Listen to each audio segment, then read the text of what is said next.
right, so everyone, thank you so much for being here with us this morning for the first 10 minutes catching and holding a player's interest. We very much appreciate you being here. And I guess by extension, welcome to PAX. Yay! Yay, PAX, it's day 3. So I did just want to get a show of hands from everyone. Hands up if you've been to a PAX before this year. Oh, that's so Tremendous. good to see. Hands up if this is your 3rd day at PAX this year. Oh, Goodness yeah. me. Okay, and hands up if you came to our panel a couple of years ago. Dude. Oh, yeah, no, I was there. Alrighty, so yes, we have been here before, and we have been at PAX before. I do want to take this opportunity to say a thank you to people who don't get enough thanks. There is a tech crew and there is a management crew who is running this room here at the Galah Theater, and they do a fantastic job. They are at the coalface of a whole invisible apparatus that does a whole bunch of excellent stuff here at the MCEC. So could you please all give them a round of applause?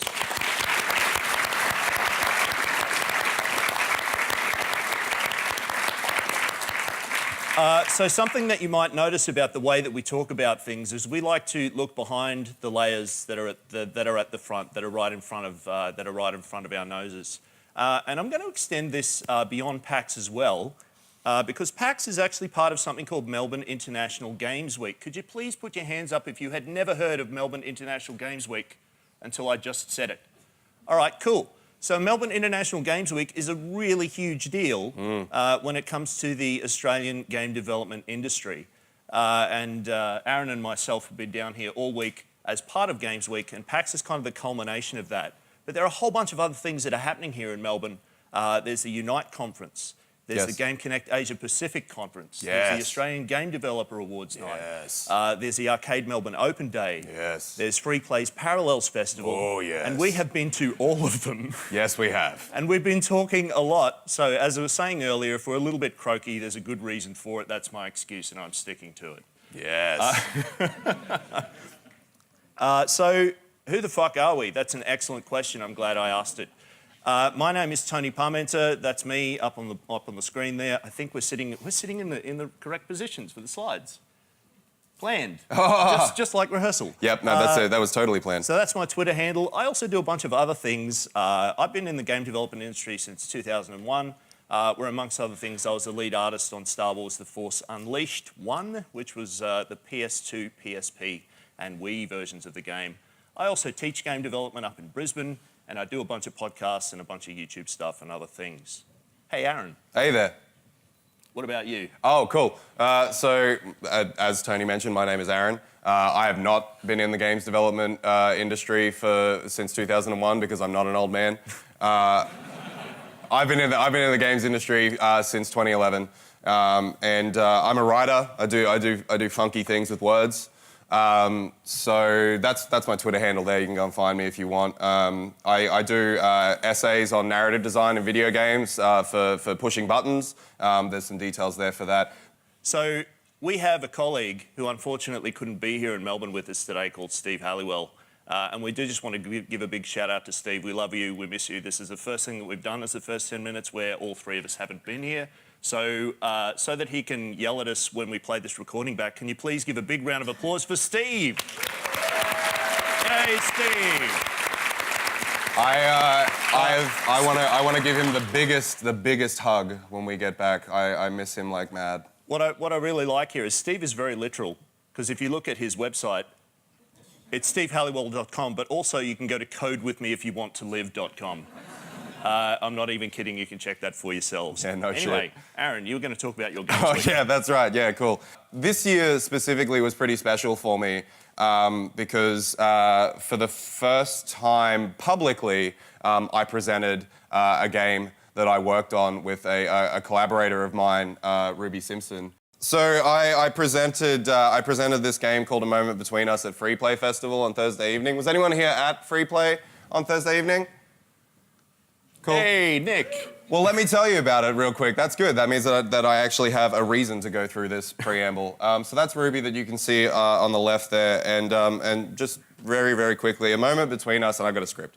A Moment Between Us is a multiplayer interactive experience for iOS and Android developed with Ruby.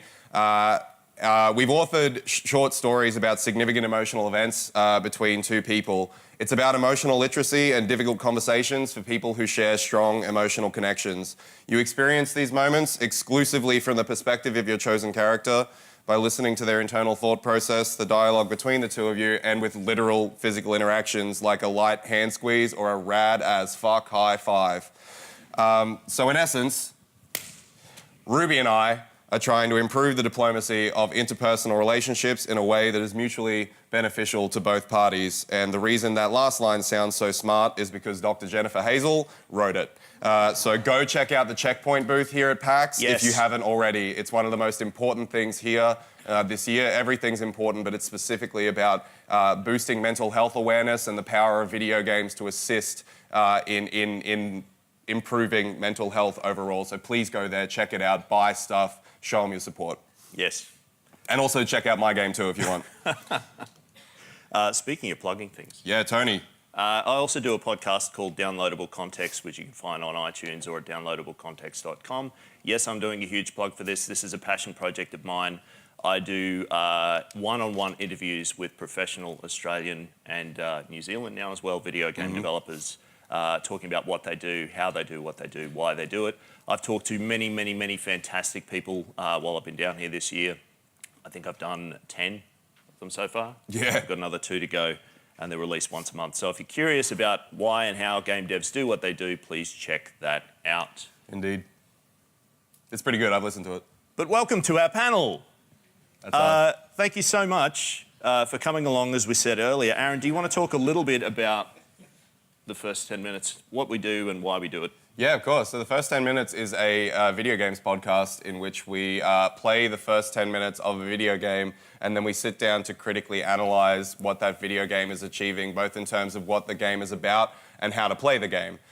We think, so the thing that I forgot to tell you as well is I'm also a lecturer with Tony, and we believe really, really strongly in the power of critical thinking, in not just experiencing something, but really seeking to understand it, picking things apart, looking under every rock, really truly trying to generate some sort of larger understanding of what it is that you're playing and how it's constructed and why it's achieving what it is achieving, whether it's achieving it effectively or ineffectively, and why. We think that this is important both as game developers, but also as human beings. Because ultimately media literacy is commenting on humanity, it's commenting on human existence, and the more we seek to understand the media that we're experiencing, the better people we can become. And I can speak from experience because, like, you do not want to meet the person that I was 5 years ago before I started critically analysing shit. That sounds like a really, really easy topic for a Sunday morning, Aaron. Yeah, no. So in essence, what we're aiming to do here with all of you today is we are going to be playing the first 10 minutes of a couple of games, and all of the things that Aaron was just outlining is what we are hoping you're all going to be able to engage with here in the theatre with us. Now, if you're just looking for a comfortable, quiet place to sit down for an hour, I totally get it. That's okay, you're welcome to do so. Really? Well, not you. Oh, shit. Jeez. Okay, so we actually put what games we're playing today to a vote for our listeners on Twitter, and these are the 2 games that were voted for. Firstly, Kentucky Route Zero, and secondly, Hand of Fate. I'm playing Kentucky Route Zero first. I'm going to start getting that set up right now. So while I do that, Aaron, how about you have a talk through what we're going to do, how we're going to do it, and what we're hoping the audience can contribute. For shizzle. So, we're really tired, and we've done this a lot. So we could just play Kentucky Route Zero and analyze it, but we think it would be far more interesting to demonstrate to you how we go about critically analyzing something, and then we're going to put it to you to critically analyze Kentucky Route Zero and Hand of Fate for us.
All right, so there's a few things that we would like to be asking all of you about. I'm going to stand up and walk around because I feel more comfortable that way.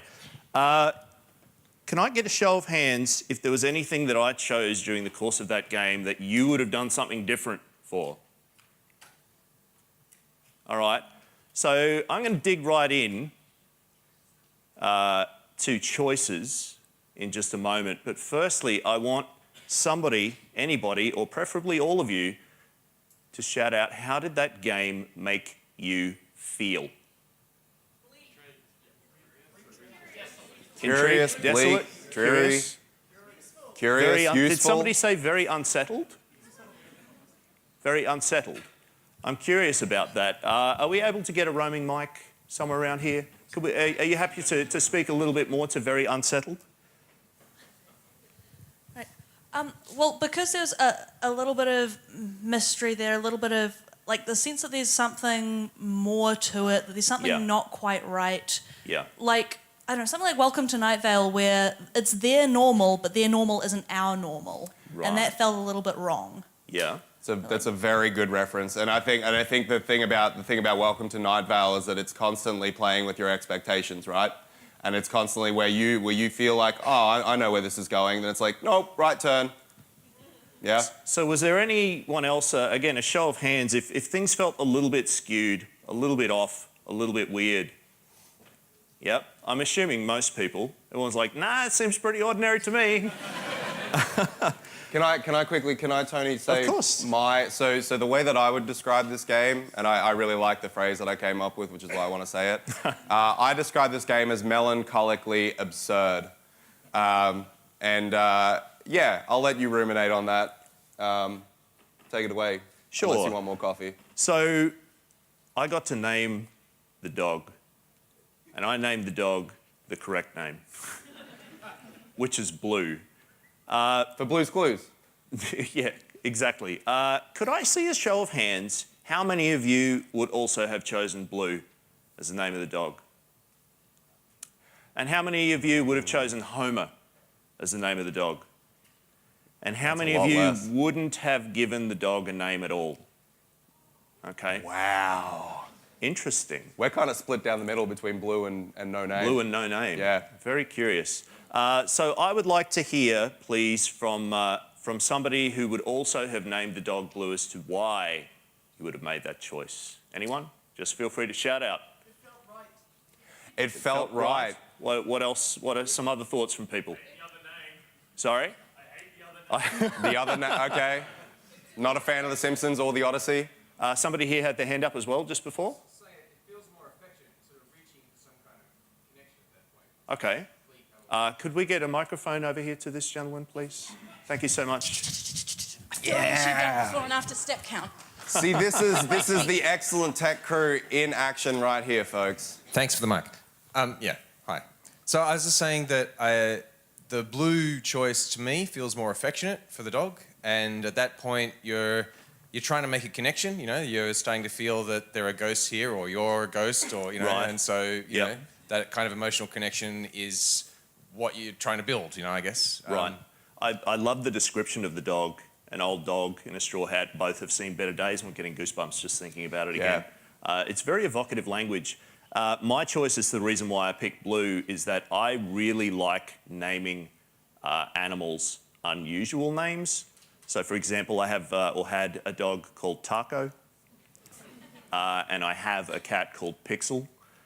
I have a cat named Audrey, Twin Peaks reference. You watch Twin Peaks too much. Yep. Anyway, No, I don't. But that affectionate connection, that ability for you to put your stamp on this world, even though it doesn't, and I'm using very sarcastic air quotes, mean anything. Because I would argue that it means an awful, awful lot to the person who is playing the game. Yeah, that's right. Like this is, and I think what's really cool about the different responses that you're receiving in this is that what you're being given the opportunity to do is define your version of Conway, right? Like that's ultimately what this is. You're given three radically different things, radically different paths that have no tactical advantage, but they do have an emotional advantage. So for me, playing this game, and I'm sure you're probably thinking a similar thing, feel free to not think a similar thing. I'm not holding you to anything. But there is my answer, and then there's all the wrong answers. And it's the same for you. That's true for every person. For every who plays. single person. Yep. Yeah. I heard somebody say previously something along the lines of, you don't know if everyone else is a ghost, you don't know if you're a ghost. There were a lot of phrases in there saying, this is not real, that is not real, things are not real. We start getting into this question of what is reality, which is a pretty deep question to be asking. And also, this is front-loaded in the game. This is one of the first things that the game is asking us to consider. So, Aaron, I was wondering if you could speak maybe just a little bit more to that point.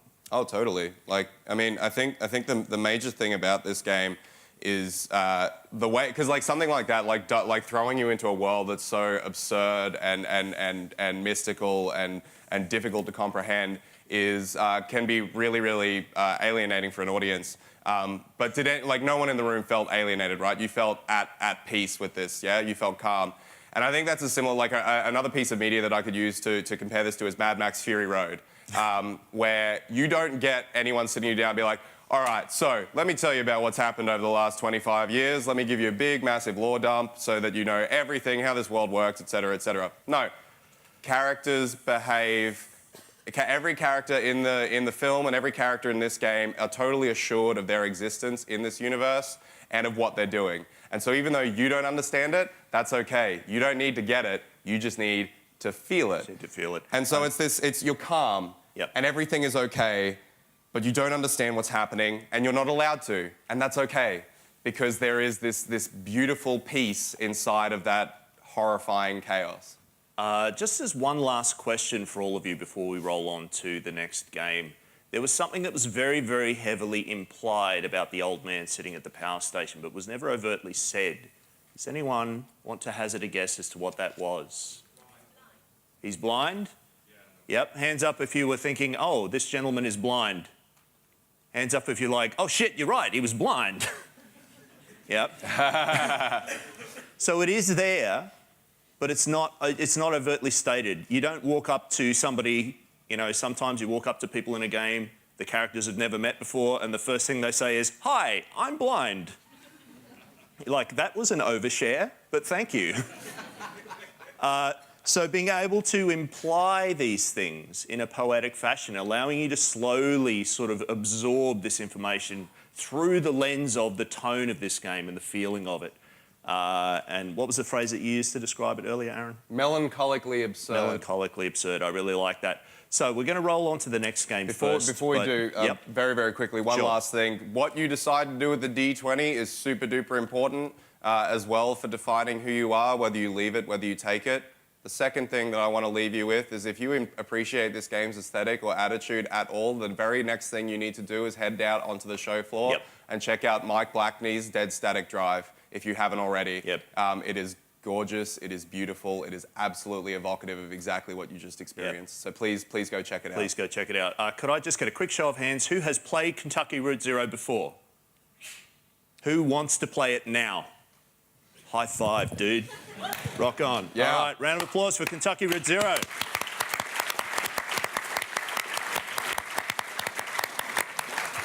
All right, I need to move. You do.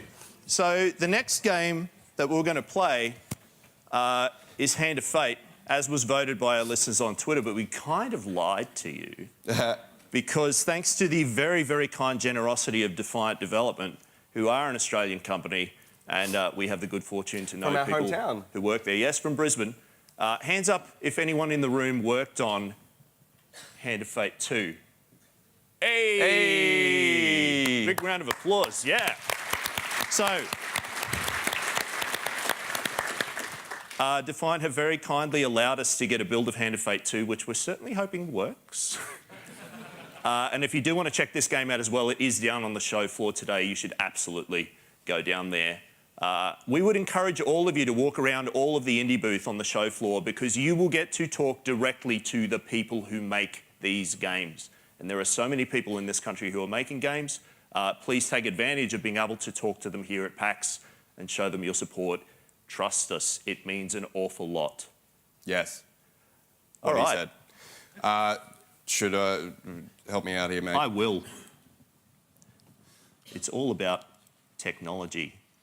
Oh. See, I'm a millennial, Aaron. You may not know this, but I understand. And I understand my way. Tony. I should also probably clarify that I've never played this before. I played a lot of Hand of Fate 1, and I was really ready to be like, yeah, I'm going to give you a fucking rad as fuck Hand of Fate fun. I'm tired. It's a long week. I'm very nervous about playing Hand of Fate 2 for the first time, but I'm also very excited. I'm so grateful that I get to share it with a room full of awesome people. You know what? We don't have you. Do you want a controller or do you want to? No. You good? I'm gonna mouse and keyboard this thing. And we're good to go. All right, let's roll. Thank you. Yay. Yeah, I'm held to the timer too.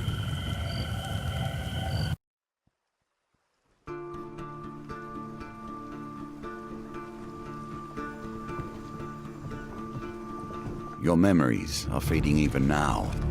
gone to form the soul of the game we play. These pieces are new, as are the stakes. Life, death, and vengeance. We must ride, for time is short, and you have much to learn. Make your first choice, and let us set these wheels in motion once more.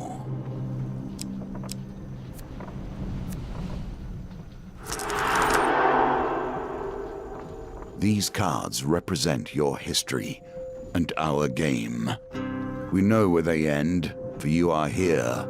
Therefore, these cards must guide you to my side. Let us see what the journey holds. The fool steps into nothingness, because they know no better. In the same way, you must step into the void. You are a blank slate, and together we will write your history.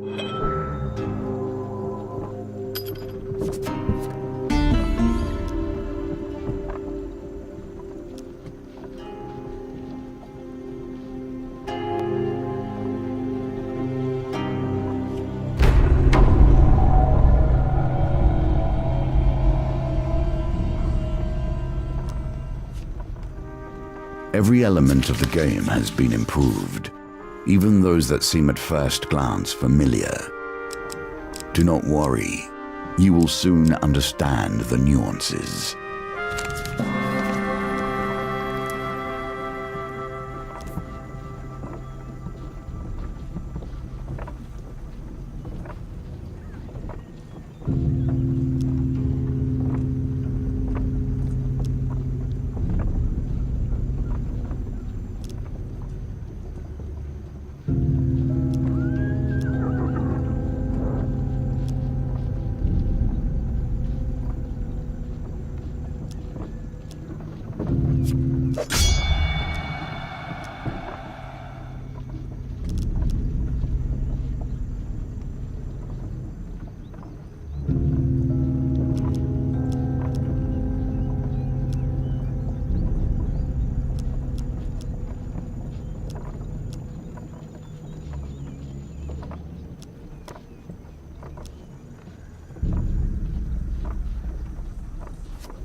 This card has a token.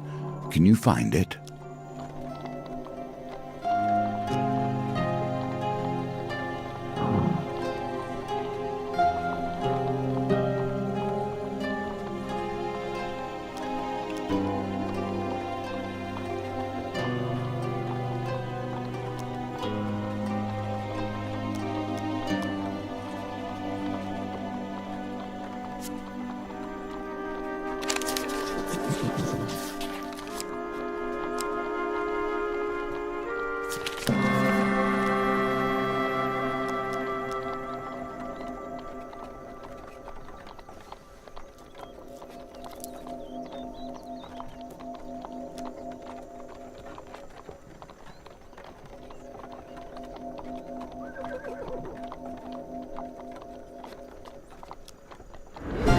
This is yours now. Even if you lose the challenge, you have earned this token. Nothing could be more fitting now than meeting the mage who started this all, or at least started it all for you.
This game and the other game, we essentially made our way all the way through that first area of the map in Hand of Fate, and we also made our way, oops, it seems to have lost it. Are you going to check Facebook? No. I'm going back to our slides, Aaron. Oh. Yeah, remember that? Oh, that's right, we're doing a panel. Yeah. We made our way all the way through that first little map layout in Hand of Fate. We also made it all the way through Scene 1 in Kentucky Route Zero. The first 10 minutes, it's a real thing in terms of a bite-sized portion that represents the game in its entirety. Hands up if any of you have played a board game, as in a tabletop board game. Yes? That's probably a good thing to see. Hands up if any of you have played D&D or a role-playing game of that ilk. Fantastic. And I assume all of you play video games as well, right? So I don't. Can I get somebody to shout out what is the worst part of playing a board game? Learning it, absolutely. Reading the rule book is the pits. Hey. It took me 12 hours to learn how to play Arkham Horror the first time. 12 hours. Like the best way of learning to play a board game is to have a friend talk you through it. In a video game, it's a bit of a different proposition, but what's really cool about this game is that you do have somebody there to teach you how to play. There are a lot of layers to this character called the dealer. We could spend hours and hours just talking about it, and in fact, we have. But Aaron, I was wondering if you had any points that you wanted to bring up on that front. Totally. So, I mean, like, we talk just then reading a rule book sucks, right? And it prevents you from playing the game and having a good time. I think what's really, really effective that's happening here is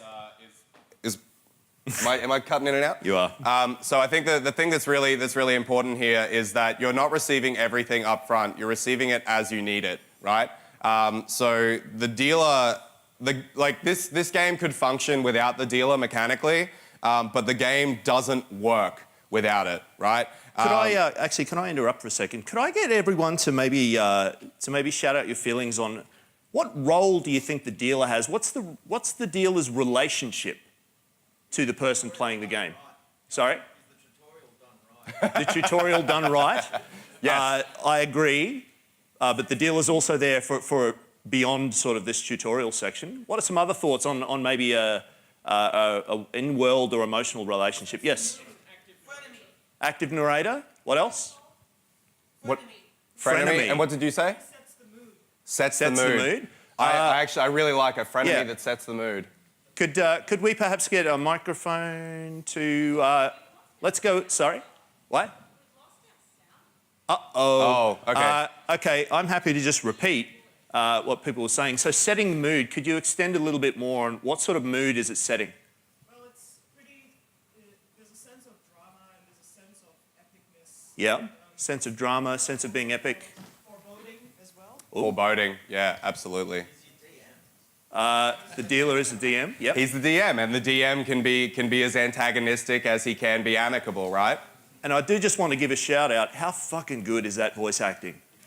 Holy shit. Yep. I believe Anthony Scordy is the name of the voice actor. That's done the man. tremendous work on this game and on the previous game, and really is, as you were saying before, sets the tone for this game. Is the dealer a friendly DM? An untrustworthy narrator, maybe? Oh. Why are you saying an untrustworthy narrator? Because I would think if untrustworthy and rules normally don't go together. Well, because as an untrustworthy narrator, like a suspicious one, first off, he kind of looks like a sketchy guy. Right. But second off, like the whole thing of tarot cards and that whole sort of Yeah. mechanism, it doesn't often work out well. Like anytime you're playing games with fate or games of Yeah. chance, there's always a little suspicion that anyone called a dealer is maybe stacking the deck. Right, okay. Like, there's something in that. So some great points here in terms of you're not quite sure whether fate is in fact in control of what's going on or if the dealer's... I mean, he's literally levitating cards, so there's something weird going on here. Also, conveniently, don't have to do lip syncing when the mouth is covered, which is also an excellent choice when it comes to game production. But that shouldn't detract from the incredible work that's been done for the expressiveness of the eyes, the ways in which they pair with Anthony Scordy's delivery of the dialogue to really fucking nail everything that you're talking Somebody's about. very patiently got their hand up here in the corner. What I wanted to add, just in terms of the whole tarot cards and whatnot, is that the card that you were drawn at the very beginning called you the Fool, and so you were pretty much roped into believing everything that this man is telling you. You're pretty much putting your entire existence, your hopes, your dreams, your aspirations in his control. A blank slate, as he says, right? Yeah, All exactly. excellent Very points. good point. I didn't know the line was in there, but everything has been improved slightly.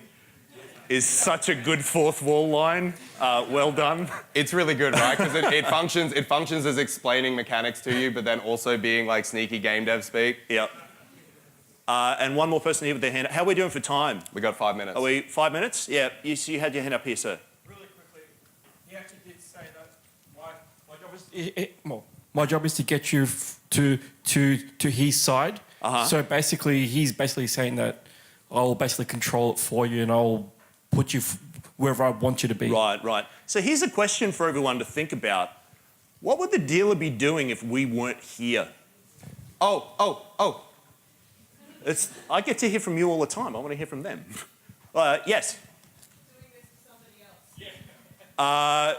Maybe, although I also posit perhaps sitting very lonely Playing in a room by solitaire. themselves, playing with the cards by themselves. But yes, how many people are coming through? Yes, we got some more hands up. Go for it.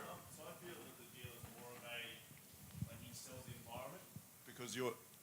So I feel the dealer sells the environment of the game. Right. As in like, I feel that you're going to end up being a dealer. So Okay. he's gone through what you've interesting. gone through Right. beforehand. Yeah. Fascinating. Nice. Yeah. So there is this. Sorry, we are short on time. There is this feeling that perhaps there are a number of fools coming through at various points. Indeed. I like to think that the dealer really wants you to be there. I like to think that the dealer doesn't actually want you to fail too quickly. Probably a bit lonely and enjoys the company. So the way that I like to describe the dealer is that he's an amicable opponent, right? And at the end of this, like, eventually you will progress and you will have to fight the dealer. And I think that the dealer's going to be a little bit sad about that, and I think you will be too. And like an approximation of what that may go like, and I'm sure this isn't actually the dialogue, but you know, it's something like, it's unfortunate that we've reached this point, but I'm going to roll the shit out of you. Prepare to get wrecked. All right, so your contributions today have been tremendous. Thank you so Unbelievably much. great. Round of applause from everyone in the audience.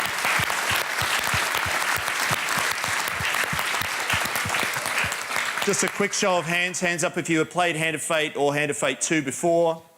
Hands up if you want to play it now. Fuck yeah, you do. Get down to that exhibition floor and go to the Defiant booth and check out Hand of Fate 2, please. And as I said, work your way around the indie booth and talk to devs. All right, games are made by people, and they're here to talk to you about the things that they love. If you want to follow us on Twitter, you can do so. If you want to continue this conversation with us, reach out to us and let us know. And if you want to listen to the podcast, then you can go to that website. We generally post weekly. I'm going to scoot off and do an interview. I'm gonna be outside for a little bit. If there's anything you want to ask me or talk about. So yeah, feel free to do so. But thank you all so very, very much. Thank you. for being here. You've been great.